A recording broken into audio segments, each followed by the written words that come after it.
Hey guys, welcome back to my channel. My name's Jessica Ward King, also known as the Stigma Crusher. And here in this channel, we deal with issues of mental health and mental illness from my twin perspectives as a person with lived experience of bipolar 2 disorder, as well as a person with a PhD in experimental psychology. Sound like your jam? You're more than welcome here. Please remember to hit that subscribe button, and if you'd like to be notified each and every week when I post, hit that notifications bell as well. Remember to like and share widely. We would love to add more people to our community here. And with that, I guess it's time to start stigma crushing for this week. So last week we talked about what do you do when you know someone and care about someone who you can see is struggling but they can't or won't ask for help. That's a question I get asked almost every single time I speak to a group. And this week I wanted to answer another question that I get asked almost every single time.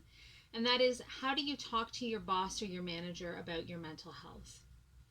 The answer to this one is possibly a little bit more satisfying than last week's answer, which was essentially you can lead a horse to water, but you can only drown it.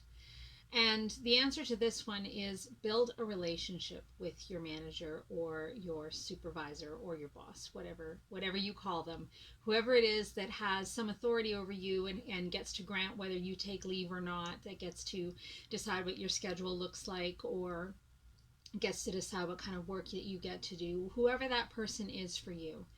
The first step to talking to them about your mental health and your mental illness is to develop a relationship with that person. And this is ideally a reciprocal relationship. So anyone that's in a position of authority does have a certain degree of arm's length, right? They're not going to be your friend. They're not going to be your bud. They're not going to be someone that you necessarily talk to about, what you're doing on the weekend and how you're feeling about, the TV shows that you watch, those kinds of things.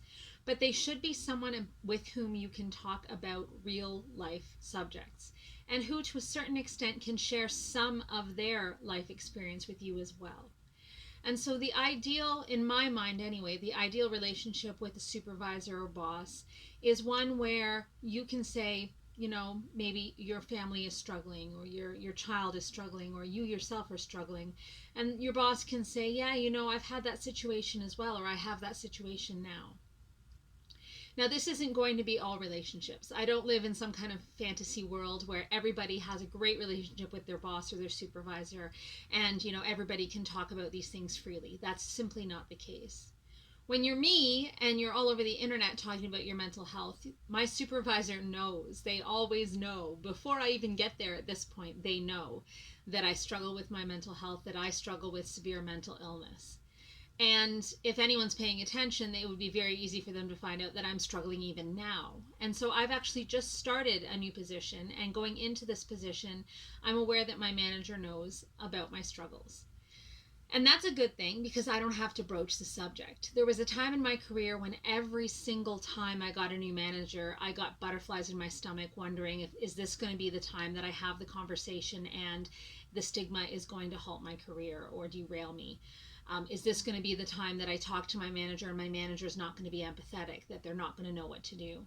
And quite frankly, each and every time I had that conversation, I found a manager that didn't quite know what to do with the information I was providing them. Managers are there to make sure that you have the tools that you need to do the job that you're being paid to do. And so when you do disclose to them that you're struggling with mental illness, they're not always sure what to do with that information unless there's a request for an accommodation that's being made. And so what do I mean by request for accommodation? Well, if you need different working environment or different tools to do your job appropriately based on your disability or your illness.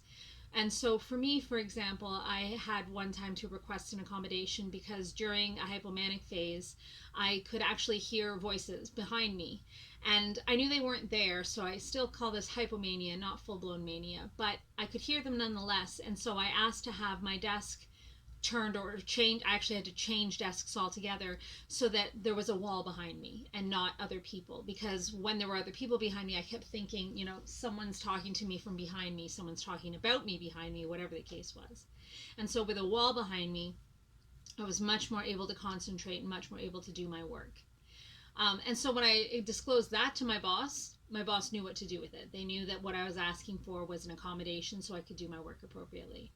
Another time was when I had to ask for leave to go and get my deep brain stimulator put in, actually. So it was going to be 2 weeks of leave to travel to another city to get the surgery, and actually the couple of surgeries that I had to get this implant put in. And so they knew that I needed time off. So when I tell them this, they know what I'm asking for is time off, and they can work with that. But when you're telling them, because you are having to ask for time off in order to go to medical appointments, and I've mentioned this before on this channel, it is exhausting trying to hide your mental illness from your manager and even from your colleagues when you are having to take time off for the psychiatrist or psychologist, time off for your GP, time off for therapy appointments, time off for mental health days, time off for those days when your symptoms or when the side effects of your medications are so strong that you aren't able to do your work. I mean, all of these times off, and all of them for sick leave, and you end up having to roll in vacation leave somehow in there, and somehow manage to cobble together the days that you might need in order to do these things. It's exhausting trying to do it while hiding the reason for it from your manager. It's possible, certainly, and it doesn't have to be any of their business. So I guess I should have started this video with, why would you want to tell your manager? That's one of the big reasons. Because if you have an empathetic, understanding relationship with your manager, there's a lot more wiggle room for you. You might be able to change shifts, or to be able to work a little bit later on days when you have an appointment in the morning, for example. You might be able to work over your lunch, or take an extra long lunch and work a little later at the end of the day. And if you have an understanding and empathetic manager who kind of has some idea of what you're battling against, it's a lot easier to do that and to get that time for yourself. So that's reason number one why you'd want to tell your manager.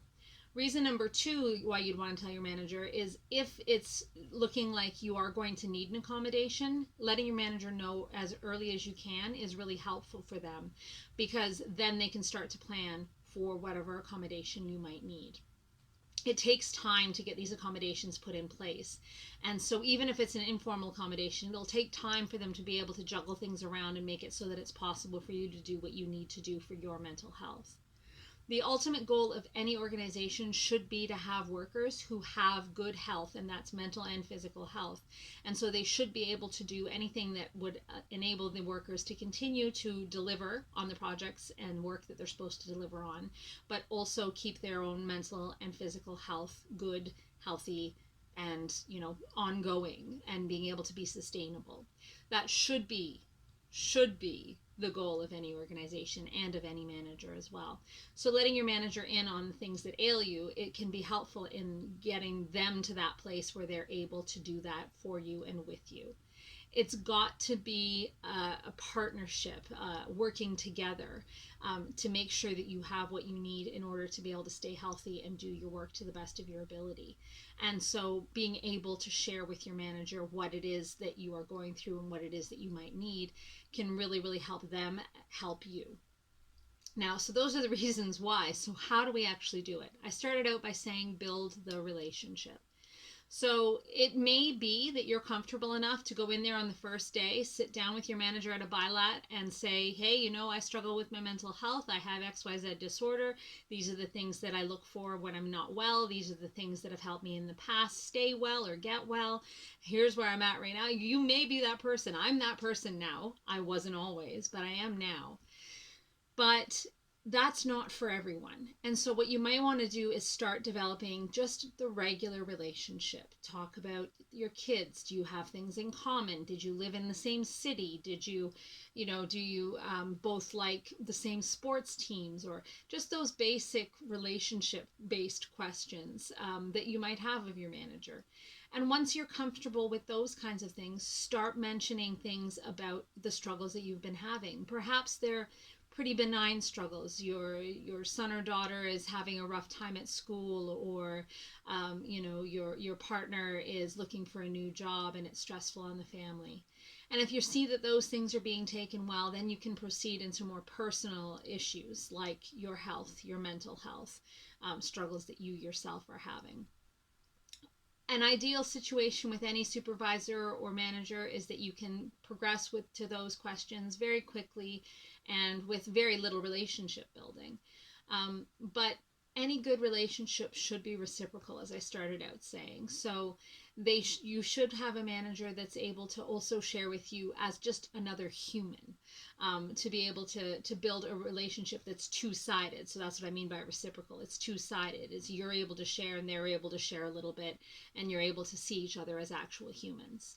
And you will notice that I've talked about this before, seeing one another as actual humans before seeing one another as persons that are struggling with their mental health. It's the essentials of contact. It's the essentials of reducing stigma in relationships and reducing stigma in general, actually. And so if you're worried about being stigmatized at work, and let's face it, chances are you should be worried because stigma is still huge. It's gone a little bit underground. We now know that we're not allowed to discriminate on the basis of mental health or mental illness. It's not law, at least here in Canada, and neither in the United States. I don't know about the rest of your countries. But in general, it's not acceptable to discriminate on that basis. We know that it's not acceptable to use certain language around mental health and mental illness. No longer allowed to say, crazy people or psychos. And so we can change behaviors like that, but it's a lot more difficult to change the attitudes. And the attitudes really only change by that act of contact, that act of meeting one another as humans. And then, finding out, oh, they're humans with struggles, with common struggles, with humans with things that are going on. And so if you can do that piece of contact with your manager, you have a good chance of reducing the amount of stigma that you are about to potentially walk into. But definitely it's not for everyone. And so getting a sense of, why do you personally want to talk to your manager about your mental health or mental illness? Because you're not required to, unless you are asking for an accommodation. There's no law that says that you must. And if you don't feel like that relationship is there and you don't feel like it's safe, you feel like you might be stigmatized, chances are that you want to be very, very careful with that information. And so unless you're going to ask your manager to use it for some reason, perhaps it's not something that you want to share. But be careful that you're not self-stigmatizing. So that's what I did for years and years. I had managers that would have been great, that would have been very empathetic with me and my struggles with mental health and mental illness. But I was so highly self-stigmatizing that I was convinced that having mental illness meant that I was stupid and ugly and lazy and a suck on the system and can't be trusted and isn't a good partner, isn't a good colleague, isn't a good employee. I mean, I really thought all of those things. And then if anyone found out that I myself was struggling, that my life was and should be basically over at that point. And so that was my self-stigma, not the stigma that I was feeling off of other people. So do watch for that. Self-stigma is really, really damaging. It lives in your brain and it tells you things constantly. It still tells me, even though I'm the stigma crusher, it tells me things constantly in my brain that aren't true. So do watch for that. But if you feel like you need to be asking for help or for accommodation in your work, if you feel like you're taking so many days off and you're starting to get like a bad rep because your boss doesn't know why you're taking that time off, why you have all this sick time that you need, and you feel like it's something that you really do need to disclose, start by building that relationship, by building that contact. And then if you're getting the sense that your boss would be amenable to discussing mental health and mental illness, then go ahead and have that conversation. Now, you are totally at your ease to have labor relations or a union representative come with you when you have that conversation if you feel more comfortable that way. Your boss is also entitled to have labor relations join them. Labor relations is really more for your boss than they are for you. Your union rep would be someone that might be able to come with you if you felt more comfortable having that conversation in a more formal way and with representation. That's totally fine. Be advised it might put your boss a little bit like, what's going to happen here if you start having a meeting and labor relations and your union rep are being invited.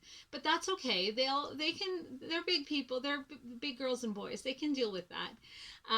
So if that's something that you feel like would be beneficial to you, absolutely, you're well within your rights to do that. You can also have this as a very informal discussion. It's really whatever feels most comfortable for you. I have generally had more informal discussions with my bosses. I luckily haven't really had the need to bring in my union representatives on these discussions. I've had a variety of bosses with a variety of experiences of accommodating my mental health and mental health of their other employees prior to me. And I've had to kind of educate some of them. And that was okay. It worked out well for me. Am I trying to say that it's always going to be okay with every boss? Nope, absolutely not. It is not.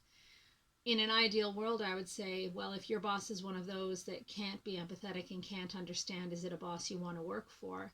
However, we don't all have the luxury of just switching bosses or switching jobs at the drop of a hat. And in fact, to keep the stability for our mental health, sometimes it's important to stick with a job, even if it's not the most ideal of supervisors or bosses. And I get that. So this isn't a really super simple Pollyanna recommendation of what to do. It's simply to say that number one, there might be a good reason to talk to your boss about your mental health and any potential mental illness. Number two, one of the best ways is to approach it slowly by building up that contact, by building up that reciprocal relationship, and then seeing if you're in a safe space to be able to talk to your boss about your mental health or mental illness. And then number three, if you are requesting an accommodation, it's a good time to talk to your boss, and that you can have support there if you need it, but that you very well may not. That a lot of times the stigma is our own self-stigma, and it's not coming from without. So that's all I wanted to reflect on today. If you have any questions about talking about your mental health or mental illness in your workplace with your boss, please do leave the comments down below. You can always check me out at my socials. I'm on Twitter, I'm on Instagram, I'm all over the place at Stigma Crusher. And if you are ever looking for any of my contact details, go to stigmacrusher.com. That's stigmacrusher.com, and you'll find all of my links there. It's great to see you this week. I look forward to seeing you again next week. Bye. Stigma Crusher.